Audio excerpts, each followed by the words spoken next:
Radhe Radhe friends. Jaya Ekadashi की आपको ढेरों सारी शुभकामनाएं। आज हम बात करने वाले हैं जया एकादशी कथा के बारे में, जिसको सुनने मात्र से इंसान के जीवन के सारे पाप दूर होते हैं एवं घर में सुख शांति समृद्धि का वास होता है। कहते हैं कि एकादशी व्रत एक ऐसा व्रत है जो इंसान स्वयं अपने लिए करता है एवं उसको करने से इंसान का कल्याण होता है। तो चलिए, कथा में बने रहने के लिए वीडियो को अंत तक ज़रूर देखें एवं ऐसे ही कहानी और कथा के लिए चैनल को सब्सक्राइब करें। धन्यवाद। प्राचीन काल की बात है। स्वर्गलोक में देवराज इंद्र नाम का राज्य था। वहाँ देवताओं के साथ साथ गंधर्व, अप्सराएं और किन्नर भी निवास करते थे। इंद्र की सभा में एक गंधर्व माल्यवान और उसकी पत्नी पुष्पवती रहते थे। उनके 2 पुत्र थे, पुष्पदंत और माल्यवान। कुछ ग्रंथों में नाम अलग अलग मिलते हैं, परंतु कथा का भाव समान है। एक दिन देवराज इंद्र की सभा में नृत्य संगीत का आयोजन हुआ। सभा में गंधर्व और अप्सराएं नृत्य कर रहे थे। उसी समय गंधर्व पुष्पदंत का मन अपनी पत्नी पुष्पवती में आसक्त हो गया। वह इंद्र की सभा में सही प्रकार से गान नहीं कर पाया। इंद्र को यह बात बहुत क्रोधित कर गई। इंद्र का श्राप। क्रोध में आकर देवराज इंद्र ने दोनों पति पत्नी को पिशाच योनि में जाने का श्राप दे दिया। श्राप के कारण वे तुरंत स्वर्गलोक में से गिरकर हिमालय के निर्जन वन में पिशाच बन गए। पिशाच योनि में उनका जीवन अत्यंत कष्टमय था। न उन्हें शांति मिलती थी, न सुख। प्यास, भूख और ठंड भय से वे सदा दुखी रहते थे। फिर भी उनके मन में भगवान विष्णु के प्रति श्रद्धा बनी रही। जया एकादशी का प्रभाव उनके जीवन में कुछ इस प्रकार हुआ। संयोगवश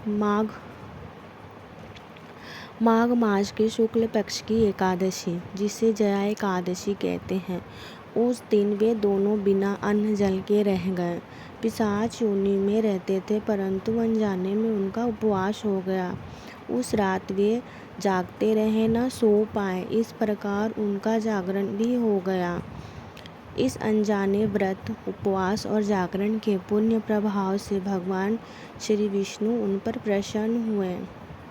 पाप से मुक्ति। अगले दिन दोनों का पिशाच रूप नष्ट हो गया और वे अपने दिव्य स्वरूप में लौट आए। भगवान विष्णु की कृपा से वे पुनः स्वर्गलोक को प्राप्त हुए। स्वर्ग जाकर उन्होंने देवराज इंद्र को प्रणाम किया। इंद्र ने आश्चर्य से पूछा कि वे श्राप से कैसे मुक्त हुए। तब उन्होंने बताया कि यह सब जया एकादशी व्रत का प्रभाव है। यह सुनकर देवराज इंद्र सभी देवताओं ने भगवान विष्णु की महिमा का गुणगान किया। कथा से शिक्षा। जया एकादशी का व्रत बड़े बड़े पापों को नाश करता है। भूत प्रेत बाधा और नकारात्मक शक्तियों से रक्षा करता है। मोक्ष और विष्णु कृपा प्रदान करता है। जो सभी श्रद्धा से जया एकादशी का व्रत करते हैं, वह जीवन में सुख शांति और अंत में मोक्ष को प्राप्त होते हैं। फल की स्तुति। जो भी मनुष्य जया एकादशी की कथा या पढ़ता है या सुनता है, उसे अश्वमेध यज्ञ के समान पुण्य प्राप्त होता है। धन्यवाद। ऐसी ही वीडियोस के लिए चैनल को लाइक करें, सब्सक्राइब करें एवं वीडियो को अंत तक देखें। कहते हैं कि एकादशी व्रत की कथा सुनने मात्र से जीवन में सभी दुख दूर होते हैं एवं सारे पापों का नाश होता है। एकादशी व्रत में चावल नहीं खाना चाहिए। चावल ना खाने से उनके फल की प्राप्ति होती है। राधे राधे। धन्यवाद।